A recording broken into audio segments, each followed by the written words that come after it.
Assalamualaikum warahmatullahi wabarakatuh. Pak Ustaz, di mana Allah? Allazi ayyanal aina la yuqalu annahu aina, kata Ali bin Abi Thalib. Dia yang sudah ada sebelum tempat itu ada, dia yang sudah ada sebelum kata di mana itu ada, maka tak layak kata itu ditanyakan kepada dia. Ini debat kusir yang tak pernah selesai tentang di mana Allah. Ar-Rahmanu 'alal 'arsy istawa. Allah duduk di atas aras. Kalau Allah duduk di atas aras, berarti arasnya di bawah, dia di atas. Karena kalau dia duduk di bawah aras, berarti dia menjunjung aras. Kalau dia di atas aras di bawah, sama dia macam Abdul Somad duduk di atas kursi. Sedangkan ayat mengatakan walam yakul lahu kufuwan ahad, laisa kamislihi. Maka dalam masalah ayat-ayat mutasyabihat ini terbagi ke dalam 4 kelompok. Kelompok yang pertama mengatakan tafwid, serahkan aja sama Allah. Pak Ustadz, ya, apa arti Allah duduk di atas aras, Pak Ustadz? Wallahu a'lam bishawab. Ini kelompok tafwid namanya, serahkan sama Allah. Pak Ustadz, apa arti Allah duduk di atas aras? Serahkan aja sama Allah. Jangan jawab-jawab tanya. Nanti lama-lama ditanya orang, itu Ustadz siapa? Itu Ustadz, serahkan aja sama Allah. Kelompok yang pertama tafwid, serahkan sama Allah, jangan dibahas-bahas karena ini ayat mutasyabihat. Kelompok yang kedua namanya takwil. Ar-Rahman 'alal 'arsy istawa. Allah duduk di atas aras, bukan Allah duduk di atas aras, tapi maknanya isti'la, Allah berkuasa. Kenapa dikatakan duduk di atas singgasana? Bapak Dr. Randus Haji Herman Abdullah MM duduk di atas kursi singgasana wali kota Pekanbaru selama 2 periode. Bukan dia duduk 10 tahun di atas kursi, maknanya dia berkuasa. Ini namanya Asy'ari. Yang ketiga mujassimah. Mujassimah menyamakan Allah dengan makhluk. Kalau kalian mau tahu macam mana Allah duduk di atas aras, beginilah macam aku duduk di atas. Oh, ini kafir, karena dia sudah membatalkan 2 ayat. Yang keempat, ini nama kelompoknya isbat. Isbat itu menetapkan satu sifat bagi Allah, nama sifatnya istiwa. Istiwa itu artinya duduk di atas aras. Allah punya sifat namanya sifat istiwa, duduk di atas aras, tapi duduknya tak sama macam duduk kita. Ini kelompok.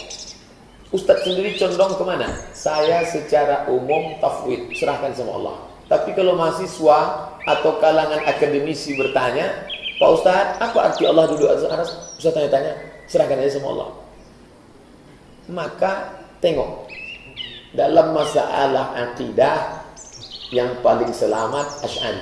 Makanya kerajaan Siak Sri-Indrapura, kerajaan Melayu Delhi, kerajaan Aceh itu sudah menetapkan 3 sepakat seluruh Indonesia ini. Dalam masalah akidah Asy'ari, dalam masalah fikih Syafi'i, dalam masalah tasawuf Ghazali. Itu yang ditulis juga dalam konstitusi Nahdlatul Ulama. Dalam masalah akidah Asy'ari atau Maturidi, dalam masalah fikih Syafi'i dengan tetap menghormati Hanafi, Maliki dan Hambali, dalam masalah tasawuf mengikut tasawuf Sunni Junaid al-Baghdadi dan Abu Hamid al-Ghazali meninggal 505. Nah, ini tentang masalah ayat mutasyabihat. Itu sebetulnya yang ditanya ini, apakah Allah duduk di atas arsy atau tidak. Ketika Muhammad al-Fatih menghancurkan Konstantinopel, merubah menjadi Istanbul, ketika itu pendeta-pendeta Nasrani sedang sibuk membahas 3. Pertama, apakah Yesus itu Tuhan atau manusia setengah Tuhan? Yang kedua, apakah iblis itu besarnya 5 kamar atau 7 kamar? Yang ketiga, apakah malaikat itu laki-laki atau betina?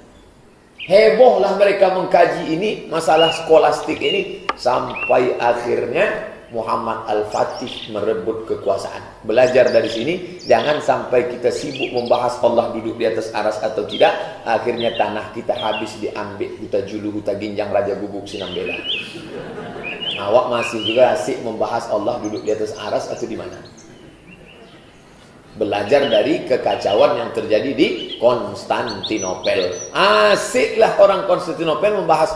Kalau dia jumpa sama orang, malaikat laki-laki atau perempuan? Malaikat laki-laki atau perempuan? Iblis besarnya 2 kamar atau 3 kamar? Iblis. Tanah dia sudah diambil oleh Muhammad Al-Fatih. Ternyata sekarang berbalik masalah itu ke kita. Orang kita sibuk membahas Allah duduk di atas aras atau di mana. Palestina diambil oleh orang Yahudi, dia bingung kaca. Belajar dari masalah ini. Saya ingin tanya, apa itu bai'at? Bai'at sumpah setia. Bai'at Aqabah pertama, datanglah 7 orang sahabat Nabi dari Madinah membai'at Nabi. Nubayi'uka, kami membai'at kepada engkau ya Rasulullah. Kami tidak akan mencuri, kami tidak akan berzina, kami akan selalu patuh dan bai'at, sumpah setia. Seandainya telah datang Imam Mahdi, kita harus berbai'at kepada mereka sehingga dibela walaupun dengan cara merangkak. Seandainya kita wafat tanpa berbaiat kepada imam, bagaimana Pak Ustaz? Man mata, siapa yang mati, walaysa fi unuqihi bai'ah, dia tidak berbaiat kepada imam, mata mitatan jahiliyah, matinya mati jahiliyah. Ustaz berbaiat kepada siapa? Tak ada imam. Kalau seandainya dulu kita masih kerajaan Melayu, saya berbaiat kepada Sultan Syarif Qasim. Saya datang ke Siak, hai Sultan Syarif Qasim, aku berbaiat kepada engkau selama engkau menjalankan perintah Allah dan Rasul, aku akan sami'na wa ta'na. Berbaiat kepada imam, berbaiat kepada khalifah. Ustaz berbaiat kepada Imam Mahdi. Mana Imam Mahdi? Tak ada. Mahdi banyak. Imam Mahdi belum lagi nampak. Kami dari semenjak, ini kami bukan Aisyah. Kami dari semenjak lahir belum diakikahkan orang tua kami karena tak mampu. Sekarang kami bisa mengakikahkan diri kami sendiri Pak Ustaz? Bisa. Dalilnya? Aqqa an nafsihi ba'da ma bu'isa nabiyan. Nabi mengakikahkan dirinya sesudah jadi nabi. Kata Syekh Nasiruddin Albani, hadisun sahih. Mazhab Syafi'i, kata Imam Nawawi, boleh mengakikahkan diri sendiri setelah dewasa. Balik dari sini, cari nomor tukang kambing, potong besok masak akikah. Insya Allah saya datang besok. Nomor saya 08136508. Besok datang. Tapi kalau sudah 40 tahun, 50 tahun mau akikah, jangan pakai marhaban.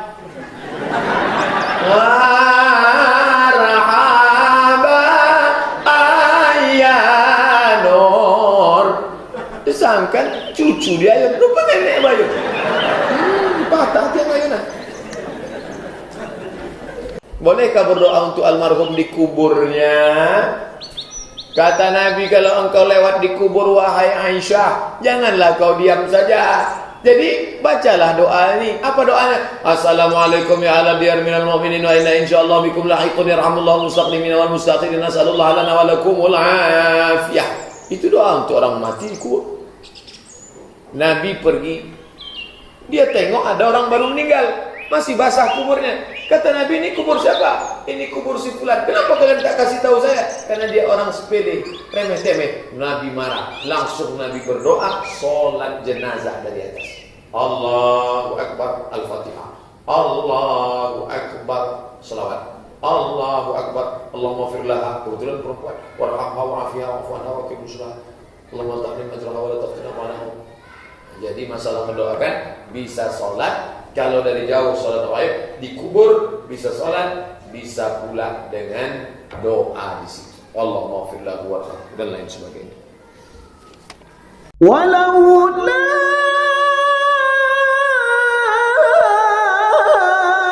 an sabbatnaka laqad kitta